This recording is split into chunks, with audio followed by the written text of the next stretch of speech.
Ayu terbangun dengan keringat dingin membasahi tubuhnya, jantungnya berdegup kencang saat melihat Lina, kekasih rahasianya, sedang berpelukan dengan seorang pria di taman kota.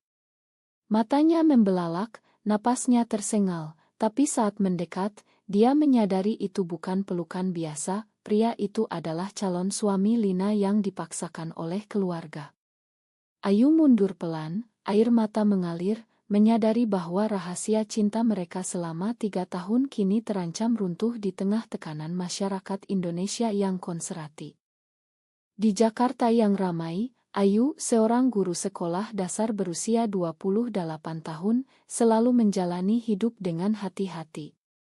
Dia lahir di keluarga sederhana di pinggiran kota, ayahnya seorang pegawai negeri yang tegas, ibunya ibu rumah tangga yang taat beragama.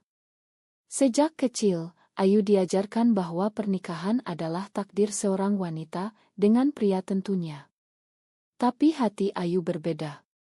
Saat kuliah di Universitas Indonesia, dia bertemu Lina, mahasiswi sastra yang cerdas dan berani. Lina, dengan rambut pendeknya yang stilis dan senyum yang selalu menyembunyikan luka, membuat Ayu merasa hidup untuk pertama kalinya.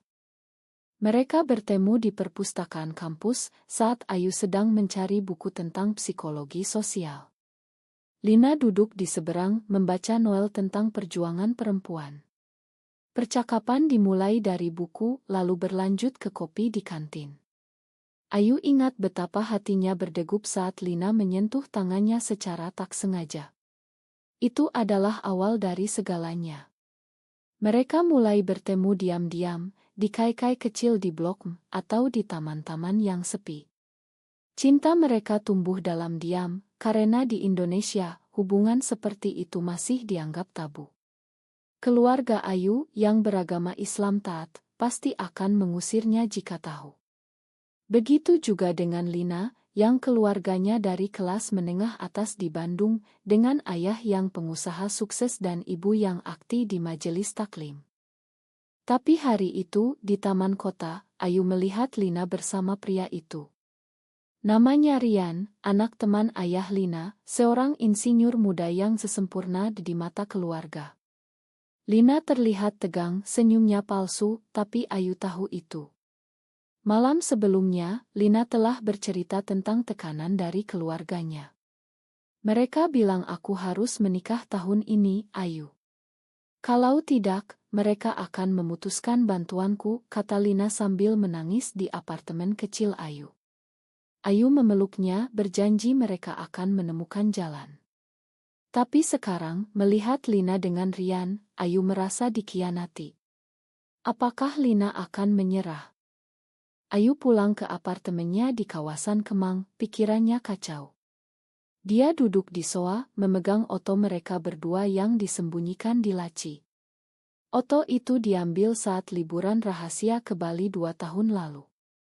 Mereka berdua tertawa di pantai, angin menerpa rambut mereka. Kita akan selamanya, kata Lina saat itu.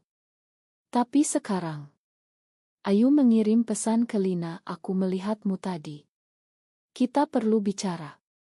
Balasan datang cepat, Ma, Ayu. Aku tak punya pilihan. Datanglah ke rumahku malam ini.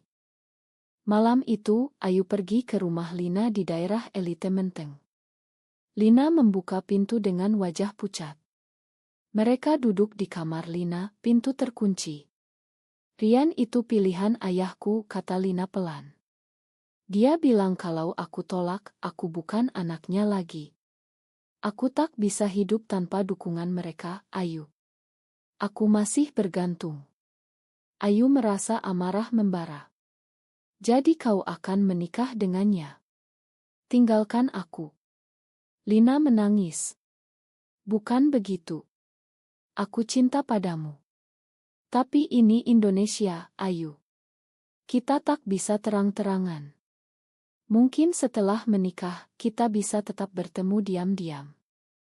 Kata-kata itu seperti pisau menusuk hati Ayu. Diam-diam. Seperti selingkuh. Ayu berdiri, matanya memerah. Aku tak mau jadi rahasia selamanya, Lina. Ini bukan hidup. Dia pergi meninggalkan Lina yang menangis. Di jalan pulang, Ayu memikirkan masa depannya. Apakah dia harus melawan? Atau menyerah pada norma masyarakat? Malam itu, dia tak bisa tidur, memikirkan bagaimana cinta mereka yang murni kini terancam oleh tekanan keluarga dan masyarakat. Keesokan harinya, di sekolah, Ayu mengajar dengan pikiran melayang. Murid-muridnya bertanya kenapa Bu Ayu sedih. Dia tersenyum palsu. Saat istirahat, telepon berdering. Itu Ibu Ayu. Ayu, ada yang mau kujodohkan denganmu. Anak teman ibu, dokter muda. Ayu terdiam. Tekanan datang dari segala sisi. Dia menolak halus, tapi ibu marah. Kau sudah 28, Ayu. Jangan jadi perawan tua. Ayu menutup telepon, merasa terjebak. Sore itu, Lina datang ke apartemen Ayu. Aku tolak Rian, katanya. Ayu terkejut. Kenapa? Lina memeluknya. Karena aku tak bisa hidup tanpa kamu. Tapi ayahku marah besar. Dia bilang aku harus pindah ke Bandung. Ayu merasa campur aduk. Senang, tapi khawatir. Mereka berpelukan, tapi Ayu tahu ini baru awal dari badai yang lebih besar. Di hari-hari berikutnya, konflik mulai muncul. Ayah Lina memanggilnya pulang ke Bandung. Lina pergi, tapi berjanji akan kembali. Ayu sendirian di Jakarta, merasa kesepian. Dia mulai membaca buku tentang hak di Indonesia, mencari dukungan online. Tapi di negeri ini, undang-undang masih ambigu, dan masyarakat sering menolak. Ayu bertemu dengan teman lama, seorang aktivis perempuan bernama Sari, yang tahu tentang orientasinya. Kau harus berjuang, Ayu. Jangan biarkan masyarakat menentukan cintamu, kata Sari. Tapi perjuangan itu tak mudah. Saat Lina kembali, ayahnya mengikuti. Dia datang ke apartemen Ayu, marah besar. Kau yang merusak anakku, teriaknya. Ayu gemetar, tapi berdiri tegar. Kami saling mencinta, Pak. Ayah Lina tertawa sinis. Cinta macam apa? Ini dosa. Dia menyeret Lina pergi, meninggalkan Ayu yang hancur. Ayu jatuh ke lantai, menangis. Apakah ini akhir? Atau dia harus bertarung lebih keras? Pikirannya penuh konflik.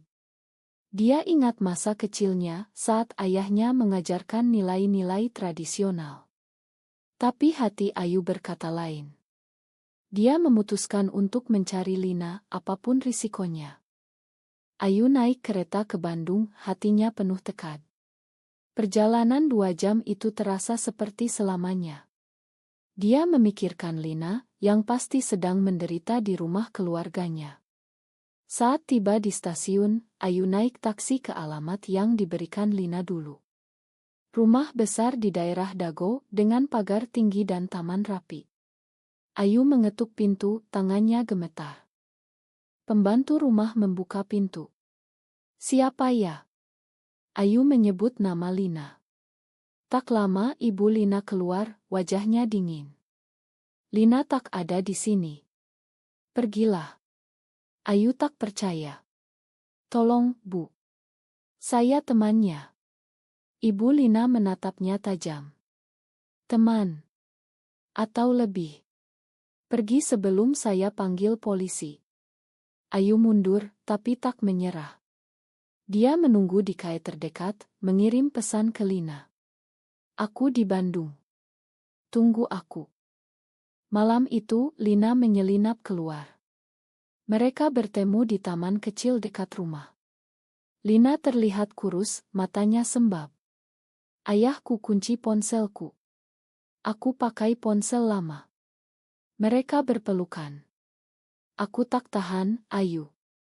Mereka bilang aku sakit, perlu pengobatan. Ayu marah. Pengobatan apa? Konersi. Lina mengangguk. Di Indonesia, praktik seperti itu masih ada, meski dikecam oleh aktivis.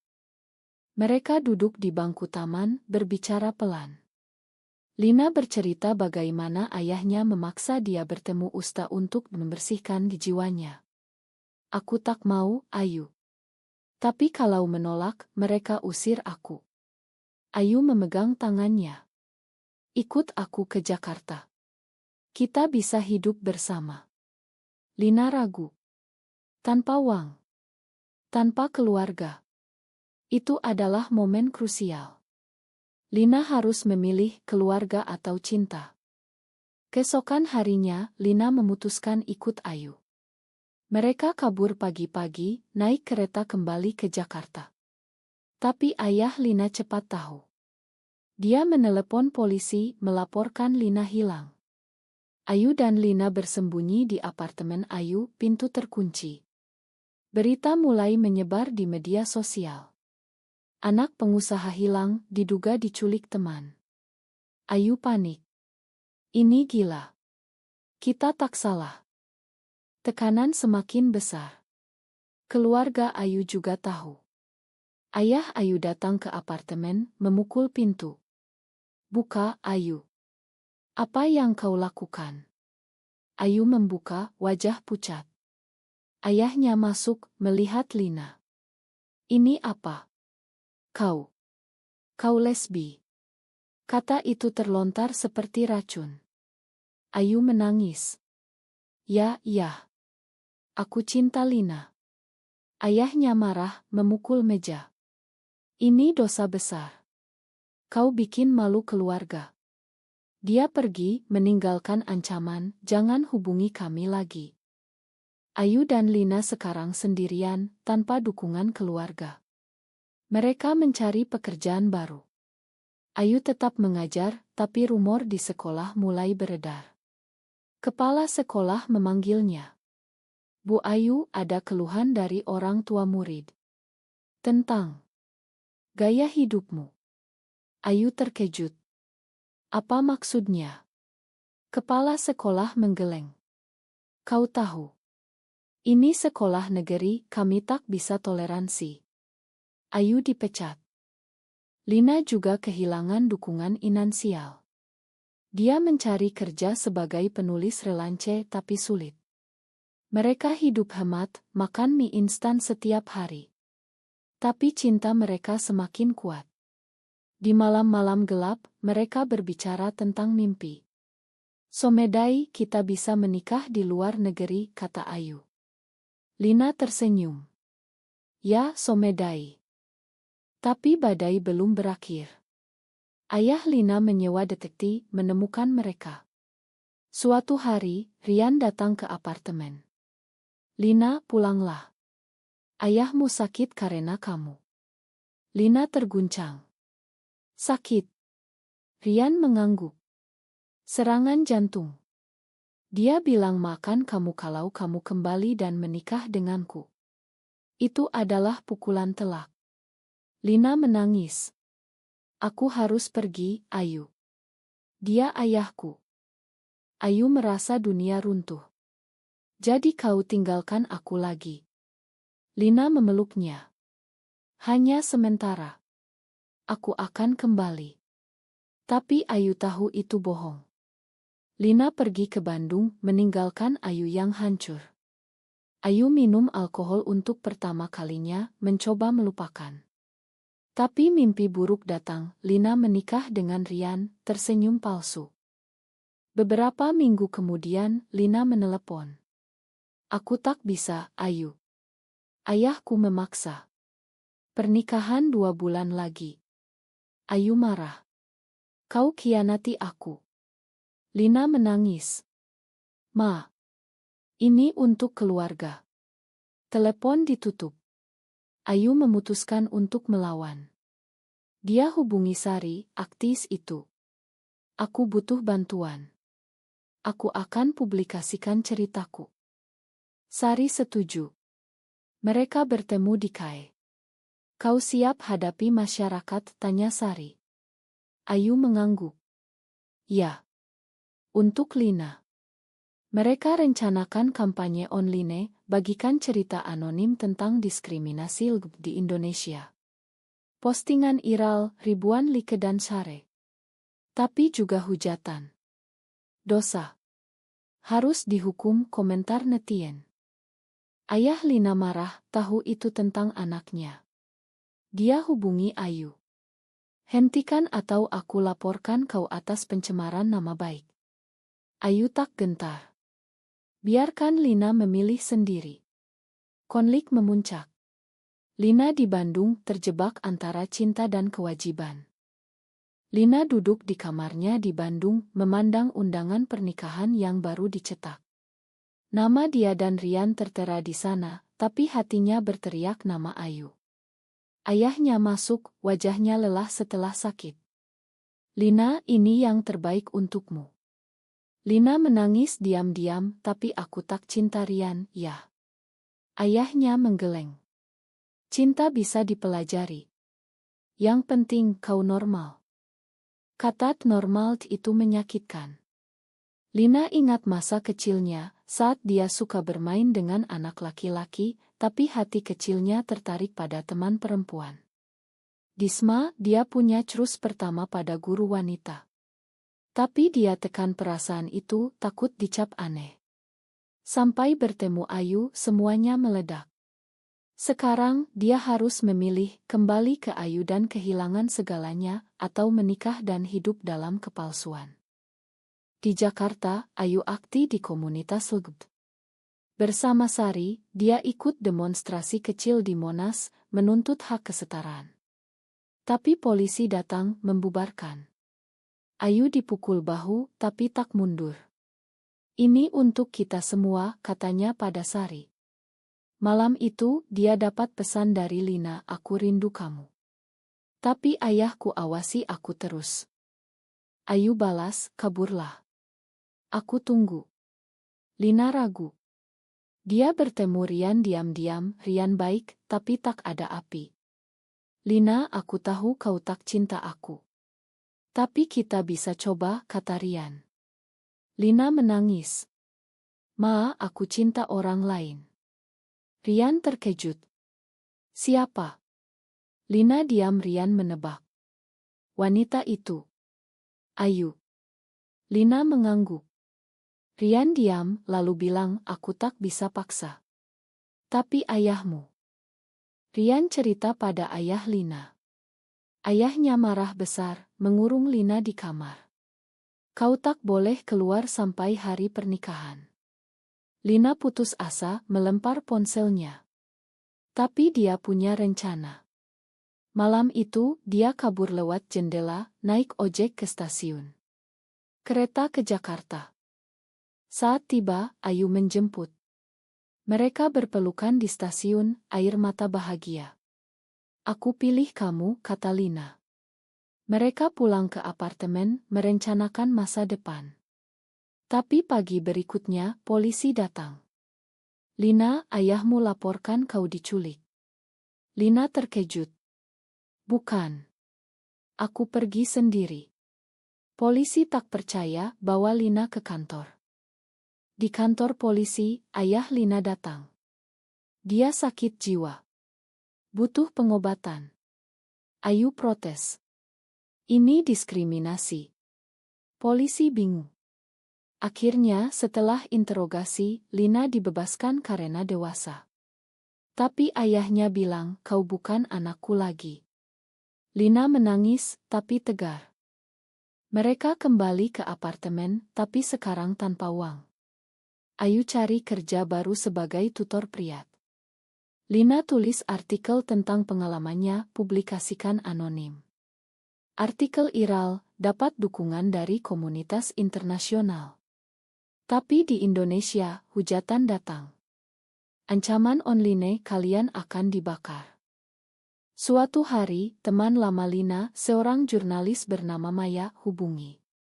Aku tahu ceritamu. Mau wawancara? Lina setuju, tapi anonim. Wawancara tayang di media online, bahas diskriminasi LGBT. Reaksi campur, dukungan dan kecaman. Keluarga Rian marah, batalkan kerjasama bisnis dengan ayah Lina. Ayah Lina jatuh sakit lagi, kali ini parah. Ibu Lina hubungi, pulanglah, Lina. Ayahmu minta maaf. Lina ragu. Dia usir aku. Ibu menangis. Dia salah. Tapi dia ayahmu. Lina diskusikan dengan Ayu.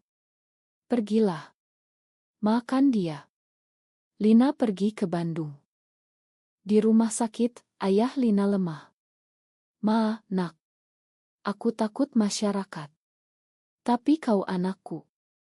Lina menangis, memakan. Tapi dia bilang, aku tetap dengan Ayu.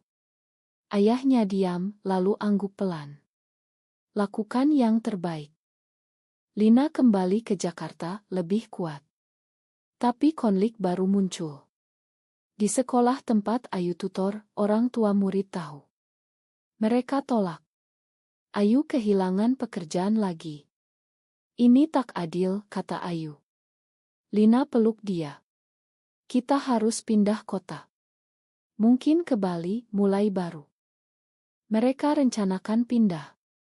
Tapi sebelum itu, Sari undang mereka ke acara komunitas. Di sana mereka bertemu pasangan lesbian lain, berbagi cerita. Ayu merasa tak sendirian. Tapi malam itu saat pulang, mereka diikuti sekelompok pria. Hei, lesbi. Kalian najis. Mereka lempar batu. Ayu dan Lina lari, luka-luka. Di rumah sakit, dokter obati luka mereka. Polisi datang, tapi tak serius. Hanya perang. Ayu marah. Ini kejahatan benci. Mereka laporkan, tapi proses lambat. Insiden itu buat mereka trauma. Lina mulai ragu. Apakah ini layak? Kita selalu terluka. Ayu pegang tangannya. Cinta kita layak diperjuangkan. Tapi di hati Ayu ada keraguan. Apakah masyarakat akan berubah? Atau mereka harus hidup dalam ketakutan selamanya? Setelah insiden itu, Ayu dan Lina pindah ke Bali mencari kedamaian. Mereka sewa rumah kecil di Ubud, jauh dari hiruk-pikuk Jakarta. Ayu dapat kerja sebagai guru online, Lina jadi penulis konten untuk turis. Hidup mereka lebih tenang, tapi luka masa lalu masih ada. Di malam hari, Lina sering mimpi buruk tentang ayahnya yang marah. Suatu hari, Maya, jurnalis itu, datang ke Bali. Ceritamu menginspirasi banyak orang. Ada yang mau buat film dokumenter. Lina excited, tapi Ayu ragu. Itu berbahaya. Kita bisa diincar lagi. Lina yakinkan, ini cara ubah masyarakat. Mereka setuju, syuting dimulai. Selama syuting, mereka ceritakan semuanya, pertemuan pertama, tekanan keluarga, kabur, serangan. Kru ilm empati. Tapi berita bocor, netizen marah lagi. Propaganda LGBT. Boykot. Ancaman datang ia email. Ayu panik. Hentikan, Lina. Tapi Lina tegar. Kita tak bisa diam selamanya. Ilm selesai, tayang di Estial Internasional. Dapat aplause, tapi di Indonesia, diblokir. Aktis protes, tapi pemerintah diam. Ayah Lina hubungi lagi, kau bikin malu keluarga lagi. Lina sedih, tapi tak mundur. Di Bali, mereka bertemu komunitas lokal. Ada pasangan yang sudah hidup bersama bertahun-tahun, diam-diam kalian berani, kata salah satu. Ayu tersenyum. Kami bayar mahal. Memang mereka kehilangan keluarga, pekerjaan, keamanan. Tapi dapat kebebasan. Tapi konflik internal muncul. Lina ingin anak. Bagaimana kalau kita adopsi? Ayu terkejut. Di Indonesia. Sulit untuk pasangan seperti kita. Lina marah. Jadi kita tak bisa punya keluarga normal. Pertengkaran pertama mereka. Ayu bilang, cinta kita sudah cukup. Lina pergi jalan-jalan, merenung. Malam itu, Lina kembali, minta maaf. Aku takut sendirian di usia tua. Ayu peluk dia. Kita tak akan sendirian. Mereka rekonsiliasi, tapi benih keraguan tertanam. Beberapa bulan kemudian, Ibu Ayu hubungi. Ayu, ayahmu sakit. Pulanglah. Ayu ragu. Dia usir aku. Ibu menangis. Dia menyesal. Ayu diskusikan dengan Lina. Pergi. Makan. Ayu pergi ke Jakarta. Di rumah sakit, ayah Ayu lemah. Ma, nak. Aku salah. Cinta adalah cinta. Ayu menangis, memakan. Ayahnya meninggal seminggu kemudian. Di pemakaman, keluarga lihat Lina. Ada bisik-bisik, tapi tak ada konfrontasi. Ayu kembali ke Bali, lebih damai. Tapi Lina dapat tawaran kerja di Jakarta sebagai editor majalah. Ini kesempatan, Ayu. Ayu takut. Kita aman di sini. Lina bilang, aku tak mau sembunyi selamanya. Mereka bertengkar lagi. Lina pergi ke Jakarta sendirian. Di Jakarta, Lina sukses, tapi rindu Ayu. Dia bertemu teman lama, termasuk Rian yang sekarang menikah. Kau bahagia? Tanya Rian. Lina angguk. Ya, dengan Ayu. Rian tersenyum. Bagus. Ayu di Bali, sendirian, mulai depresi. Dia hubungi Sari. Aku takut kehilangan Lina. Sari nasihat, komunikasi. Ayu pergi ke Jakarta. Di apartemen Lina, mereka bertemu. Ma, aku egois, kata Ayu. Lina peluk. Aku juga. Mereka putuskan hidup di Jakarta lagi, lebih berani. Tapi masyarakat tak berubah. Di pesta kantor Lina, rekan kerja bisik, itu pacarnya. Wanita. Lina tak peduli.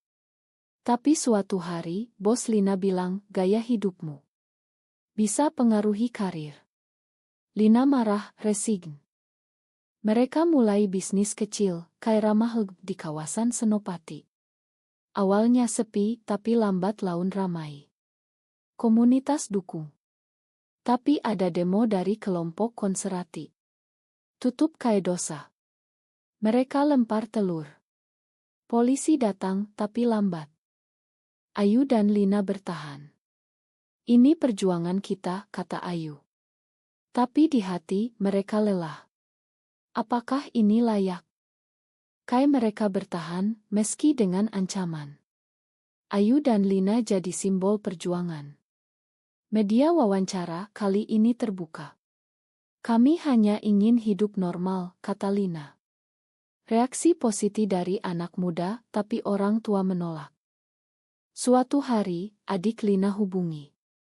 Kak, ayah ingin bertemu. Lina pergi ke Bandung. Ayahnya sudah tua, sakit-sakitan. Aku salah, Lina. Aku takut kehilanganmu. Mereka rekonsiliasi. Ayah bilang bawa Ayu ke sini. Lina terharu. Ayu datang bertemu ayah Lina. Makan saya, Pak. Ayah angguk. Kalian bahagia? Ayu jawab, ya. Ayah tersenyum lemah. Itu cukup. Kembali ke Jakarta, hidup mereka lebih baik. Kayak sukses, komunitas tumbuh. Tapi konflik terakhir muncul. Lina dapat diagnosis kanker payudara stadium awal. Ayu hancur.